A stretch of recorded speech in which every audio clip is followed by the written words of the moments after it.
say you fall and like slip a disc, you cannot work. Your claim will be sent to your works adjusters. Okay. That's why if you see up at work, there's a panel of physicians. People probably pass by this every day at work. It's got to be posted. If you're an employer with 3 or more employees, you have to have a panel of physicians posted up in your building. Everyone should take a minute to look at their panel because you want to see if there's like good doctors that your employers have hired. In case you get hurt, you want to know like there's good doctors on that panel, or whether it's like Dr. Nick from The Simpsons on there, you're going to be going to, because you could only go to those physicians off the panel. Hi, welcome to the Modern Waiter Podcast. I'm Marlon Joseph, the Modern Waiter, where we discuss all things restaurant business. Learn something, laugh at something. On today's episode, we're discussing the hazards of working in the service industry. Working in a restaurant can be a rewarding job, but it also comes with its fair share of hazards and challenges, both mental and physical. Today we will discuss what those are and what you can do about it. But first, the intro. Tired of working deadbeat jobs for lame pay. I'm tired of getting fired and hired the same day. If you know the rules of the game, then you'll stay. As usual, I'm joined by my good friend Danny Demeglio. What's up, people? Before we start, if you do enjoy our show, just give us a like. And you could always leave us a comment. Follow me on Instagram at the Modern Waiter Podcast. And today we are welcoming back to the show Mr. John Demeglio. What's up, boys? The last time that we were together, we were in your town. Yeah. Yeah, we saw. And your show was Leveling Up.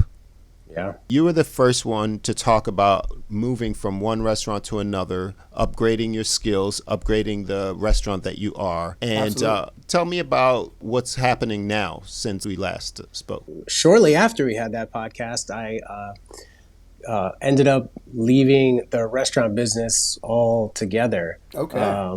So my wife and I just kind of wanted me to be around the kids a little more. So that's it, you just pivot, leveled up. I looked for another job. I ended up getting a job with this awesome company for a big law firm in Atlanta.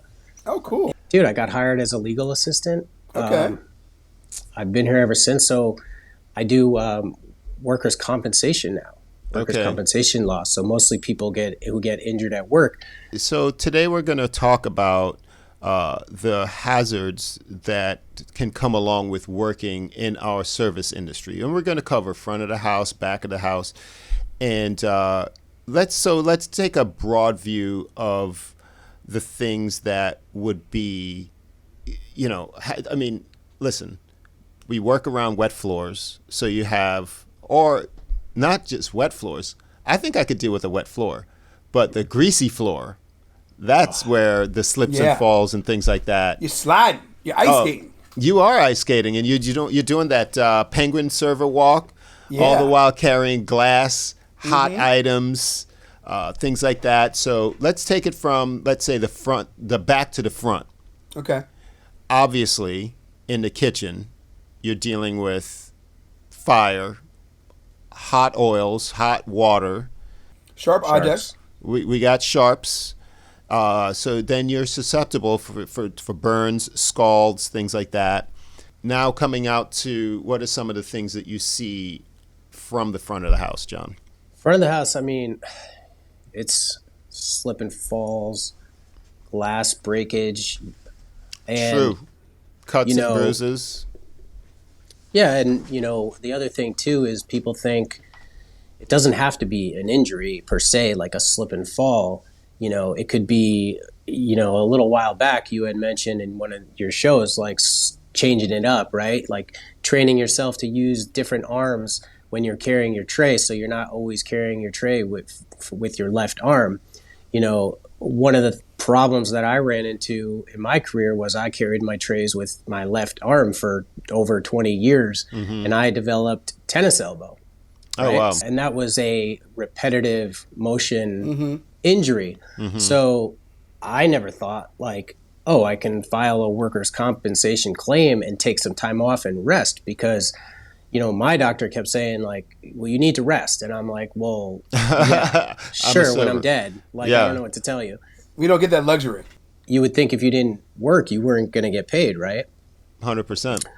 So it could be anything like that. It could be a repetitive motion injury. It could be people have had boxes fall on them in the walk-in and gotten injured like that. So you wouldn't even think that, but you're reaching for those big bags, and things could fall on you. Yeah, things are heavy, things are sharp, and when you mentioned the repetitive strain injuries, what comes to mind is bartenders. Bartenders, they're constantly leaning over the bar because they generally have a cooler in between them and then the bar. So whether it's they're making drinks, another repetitive motion, lifting those heavy bottles that are off axis. You're generally not pouring from the middle, are you? You're pouring from the neck. So moving that way. Shoulders, wrists. Rotator cuffs. Oh, that's another one. Yeah, because you're doing this, you're carrying boxes, Yes. We've all probably worked in some restaurants where you have sketchy stairs you got to go up and down to get beer that's in some weird basement. The stairs are dripping wet. I mean, yeah. Or like I worked at one restaurant, you had to go up 3 floors to get 2 5-gallon buckets of ice and then bring them back down 3 floors. Yes, that's so one funny. restaurant. The guy told me to do that, and I looked at him and I quit and walked out. Dude, I can't. My cutoff was like 33. I'm like, where do I need to get ice? Where's your walk-in? Exactly. So, yeah. And dude, I'm like, 4 weeks post-op. I had finally had my tennis elbow surgery here. They opened me up. Oh, wow. All that. I had a tendon torn and a muscle torn that I worked through for pretty much 3 years while I was waiting tables. So not knowing that I could have filed a workers' comp claim and gotten paid. Okay. How long was your time out of work for that tennis elbow surgery? When I had the surgery here, it was actually, I healed pretty quick. So I was back at work 17 days post-surgery. Nice. Okay. That's not too bad at all. 3 weeks, roughly. Yeah, about 3 weeks. A little that. John, with what you do now, what is the statute of limitations for how long, like, Good if you work in the question. restaurant, can you make a claim, or, like, how does all that work? It's a year. Okay. It's a year. It's a year from when you leave a job. So Okay. if I had even if I had left my last job, within a year, if I filed the claim, I could have brought the claim against my former employee. And then if you're injured, if it's like an injury, slip and fall, say, you have a year to file the claim. So, and what's so good about being in the restaurant business, like, the thing is, if you file a workers' comp claim and you're getting money for this, right, and you're going to have a big settlement at the end, you got to understand that you are suing your employer. So a settlement at the end will mean that you can't work there anymore. Exactly.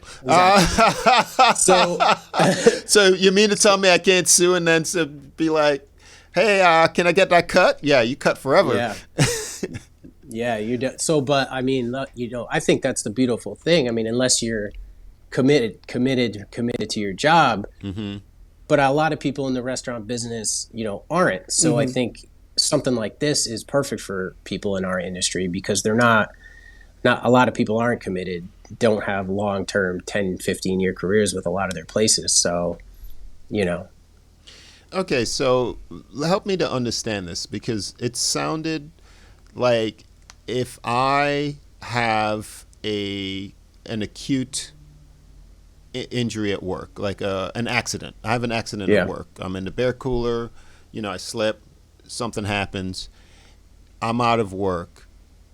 My insurance is one thing, but then if I claim you're saying if I claim a workers' comp?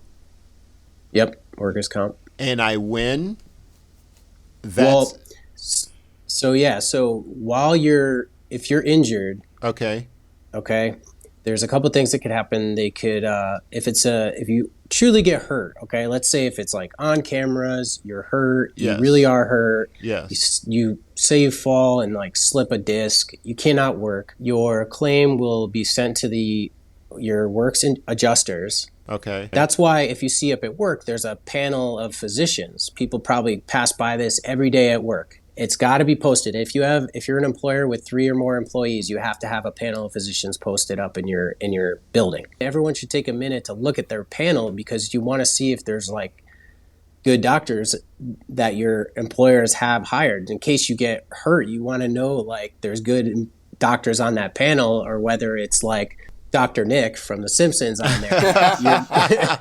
You're going to be going to, because you could only go to those physicians off the panel. Okay. Oh, interesting. And then, so you could start going to those physicians, all right? And then also you can start getting paid what's called TTD, and those are payments to you based on the prior if they take an average of your last 13 weeks of your salary, Okay. average it out, divided by 13, that, and then you get paid 66% of what your income is. Right? So like, when you think about it, it's almost getting 100% of your pay, because that's not taxed. So say you make $1,000 every week, that's your average before taxes. Well, now you're going to get 66% of that, which is almost like getting, taxes taken out of your 1,000 after taxes. It's about 66% anyway. So that'll kick in. And the thing is, though, it takes a while. It'll take a couple weeks for it to kick in. Okay. Right? So that's the thing. Don't think you're just going to get hurt and then all of a sudden start collecting. It's because a lot of people think that sometimes you'll get hurt and they'll grant you medical, but then they'll deny your TTD payments. Exactly. So it just depends on how good your attorney is, a lot of these attorneys, they know each other, they know the adjusters, whether you were actually hurt or not, whether it's on video, all that stuff. I'm not an attorney, so I don't know the specifics of all that stuff yet. And none of this is legal advice. But just my excellence, and I'm a freaking genius, so But yeah, so that's kind of how it works. And what does TTD? One time I worked at a restaurant, and this dude tried to fight me, right? And he ran after me, and I went like this to push him away. Mm-hmm. And he clamped down and bit my finger. Okay? Okay. Bit it so hard, I had to go to the emergency room. And I couldn't work because I couldn't use my hands.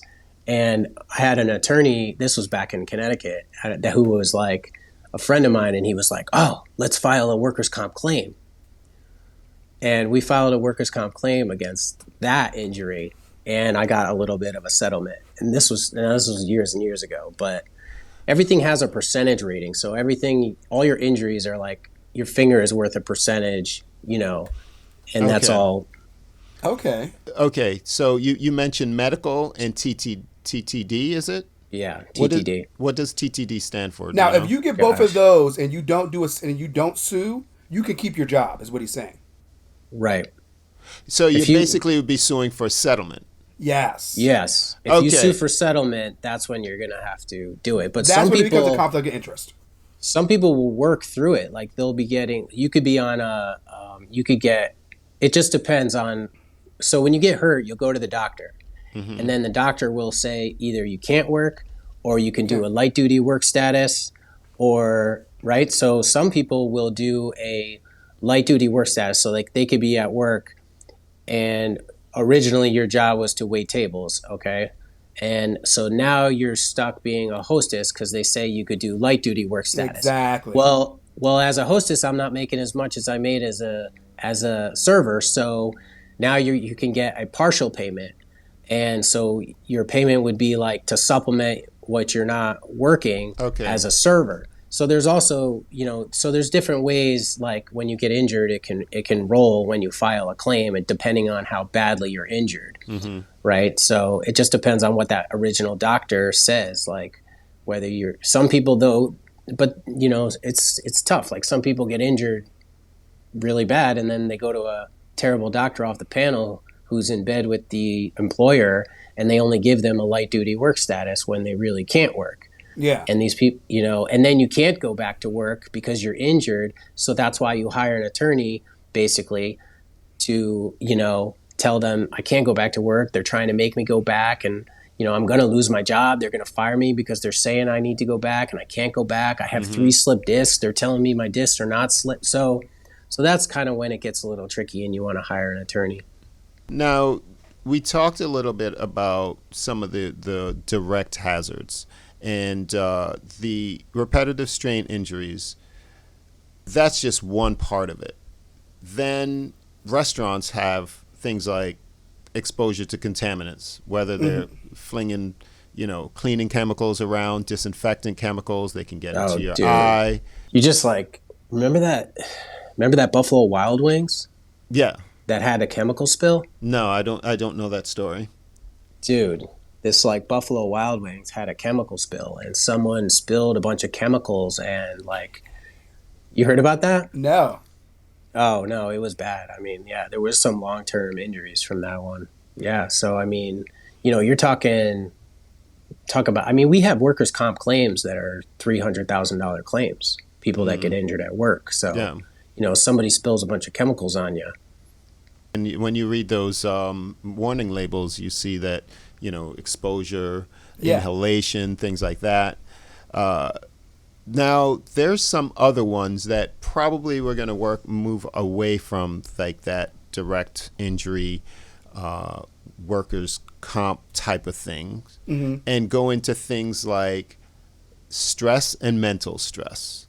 Because the restaurant is not just a high-paced environment, it can be a toxic environment because you have a lot of different personalities, and you're dealing with your coworkers, you're dealing with ownership and management, then you're dealing with guests who all have different expectations and different modalities, which can be very stressful. How do you, to the best of my knowledge, I don't know any program that will allow me to go, let's just say if I'm stressed out or it's given me, emotional trauma, to go see someone. Mental stress? Yeah. We shift drinks? Yeah, there you go. There you go. That's the only thing I know. That's the only thing. Yeah. I mean, well, I don't know. I mean, to be honest, I mean, medical health is probably one of the biggest gaps in our medical, industry, of the country. So, before I got, this 9 to 5, I was using the Obamacare, and I think Obamacare is great. It always covered my mental health. So people who are in the restaurant business can find those plans on that and reach out to that. I used to do a lot of 4-7-8 breathing during my shifts. Oh, what is the 4-7-8 breathing? Oh, you just breathe in 4, hold 7, breathe out 8, and it'll lower your heart rate. And that's gotten me through a lot of stressful shifts. Oh, that's the I'm about to kill somebody breathing. Yeah. Are you talking as far as whether workers' comp covers mental health stuff? No, just moving away from workers' comp. Yeah. If you had any ideas of how you used to deal with that. For me, it's working out.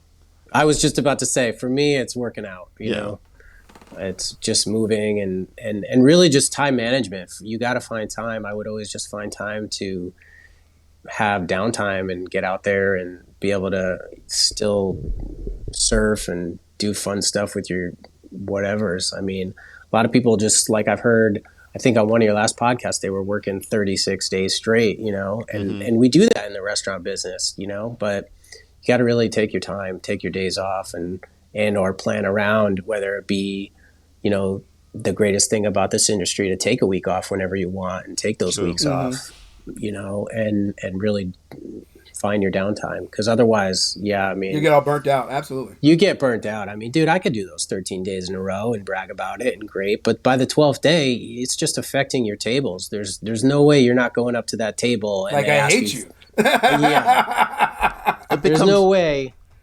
even if you're Marlon, you walk up to that table on the 12th day and they ask you for tea, you answer as an out. Too soon. My threshold really is 5 days. And I could feel it on that 5th day. I set up my schedule for a certain way, but I'm just not the person to do doubles or consecutive days. I need that rest just so that I can be more mentally refreshed and bring that baseline of inertia down.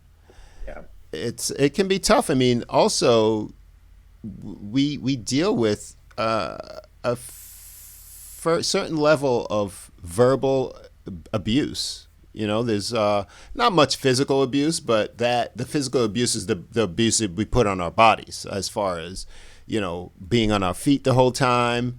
We're on our feet, not a lot of food. If you're eating, you're going to be eating standing up. If you're going to be taking a break, you just went into the walk-in and just sat there and screamed. You just cooled off for a minute or two. Yeah. That was your break. That was your break, and then you're right back down, because ideally you can take a break, but you're not making any money and you're not home. So why bother? You just say, hey, let me just keep it moving. And so I find that for me, physical fitness is one of those ways for me to move past a lot of those limitations, whether it's the physical abuse or the mental stress. It just, what do you do in the moment, Danny? Like when things are kind of hectic. Yeah, when things get rough. When things get rough, like you said, I'll walk into the walk-in and just take it in for a second. Maybe scream, you know. Yeah. Or whatever needs to be done, you know. I mean, I've walked outside before and just kind of walked away from the restaurant. Sometimes I usually do walk or lap around the building. Yeah. Like outside, just to digest, you know, whatever's going on in your mind or whatever you're dealing with at the moment. We had Phil on one of our holiday food drafts. He used to bring a separate shirt and keep it in the freezer. And then that was almost like his Superman change. He'll come in and then he'll take off his old shirt, put on a new chilled shirt, and that was his way of prepping. That's for genius. It. You know, so another thing that we were just in Nashville. Yeah. And I could not. A lot of the bartenders there, they work a lot around loud music. So they wore the foam earpieces in. Yeah. So that's the way that they had to deal with the noise pollution as a hazard to the job that we do.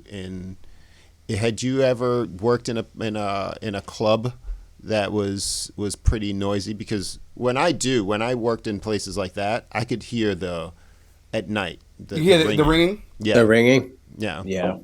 Oh, I have. I worked many days. I used to work, I don't know if we have any of our New Haven listeners, but I used to work for a radio station. I was a sales rep for a radio station. So I was in clubs Wednesday, Thursday, Friday, Saturday. I had club nights where I was, you know. What haven't you done?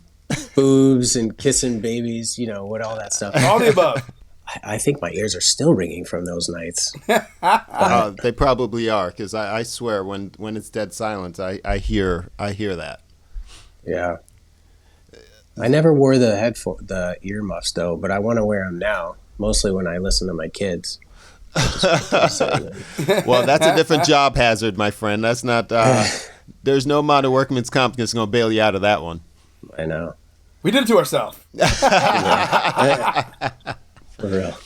There's also not so much anymore, because a lot of places have gone away from indoor smoking. But those of you that work in a casino, dealing with secondhand smoke is really a challenge, because when I was coming into restaurants, we had a smoking section and a non-smoking section, and it didn't really matter because it wasn't encased in glass. Yeah. It was just like right here, this arbitrary line. Yeah, those were the good old days when the diners had smoking sections in the back. Yeah. Yes. Now, is that a viable claim? Yeah. I mean, dude, I knew my bartender back at 500 Blake Street back in the day. He got cancer from he was a Oh, bartender. He never smoked a day in his life, but he bartended for years like us, where people were just blowing smoke right at him. I mean, people are facing you, blowing smoke Yeah. at you. You know, so I mean, that's a viable claim, big time.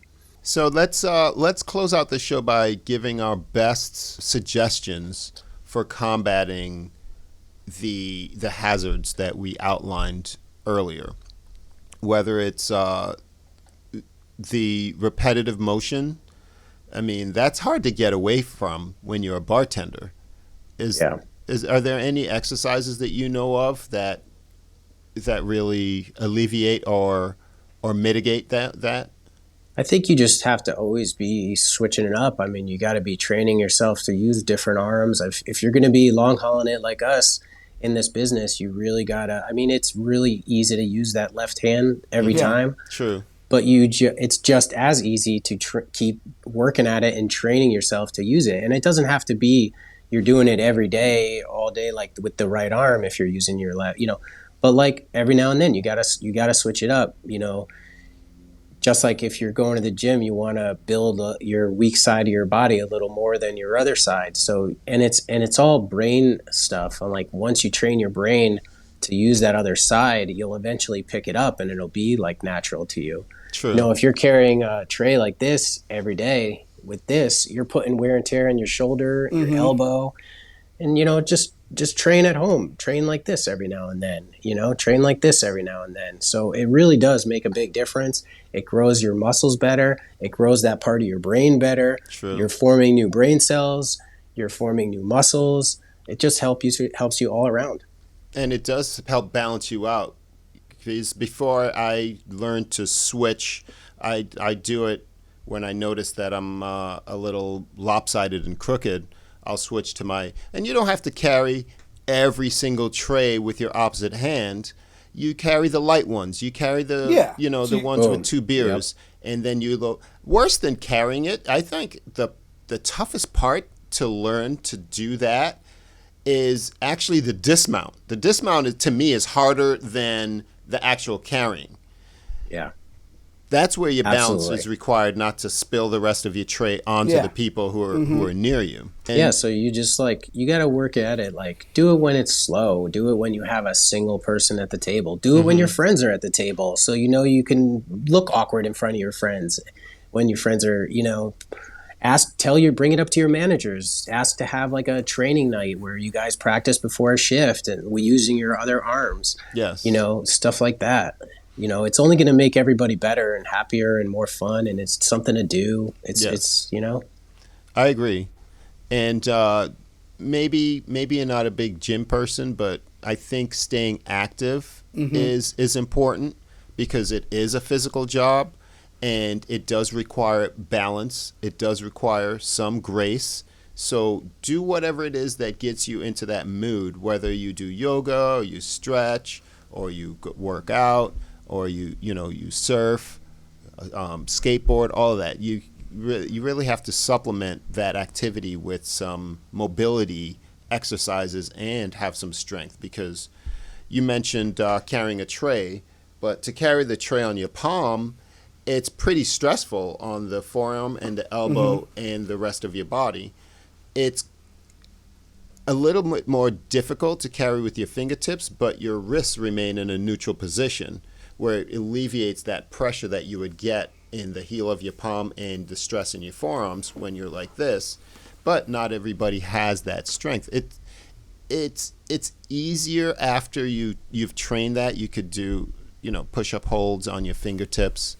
Yeah. And things like that. But once you get to do any amount of that, it's really hard to go back. And it's easier than it looks because the pressure gets spread out amongst your hand. And I noticed when you made your motion of carrying the tray, you used a palm. Have you ever tried the fingertips?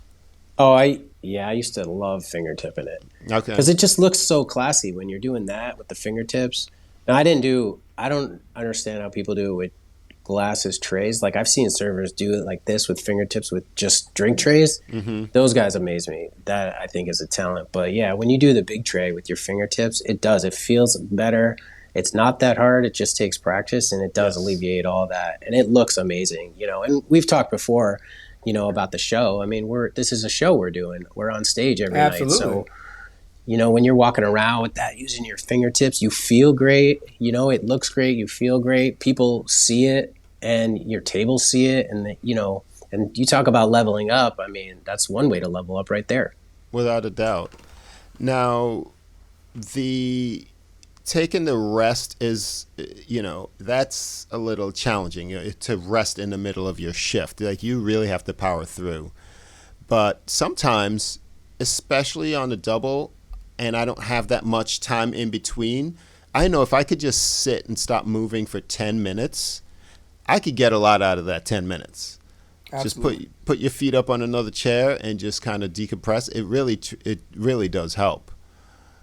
Do you like go to your car, or what was your in-between routine? What was your go-to? Yeah, what was your go-to?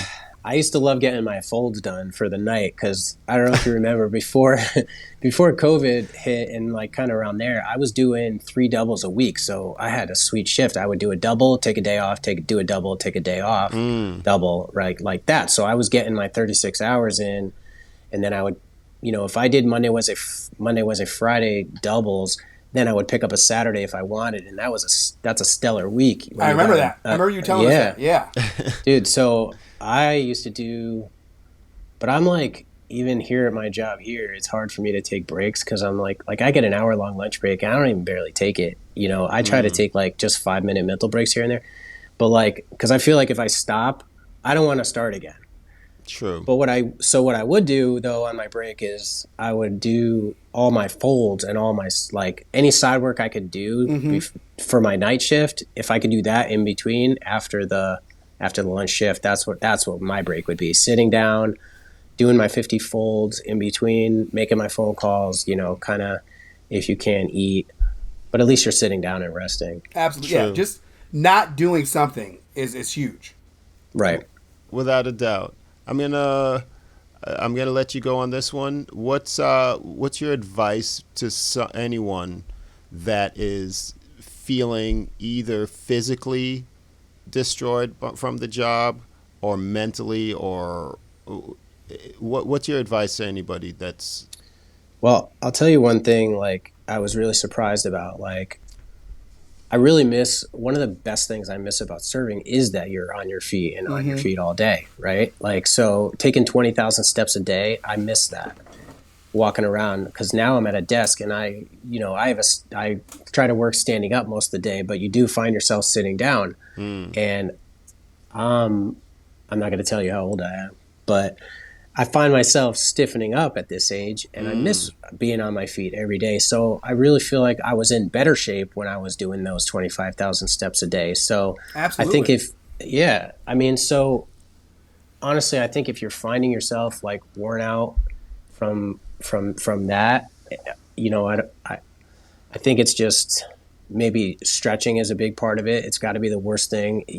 Everyone hates stretching, but it's amazing for you.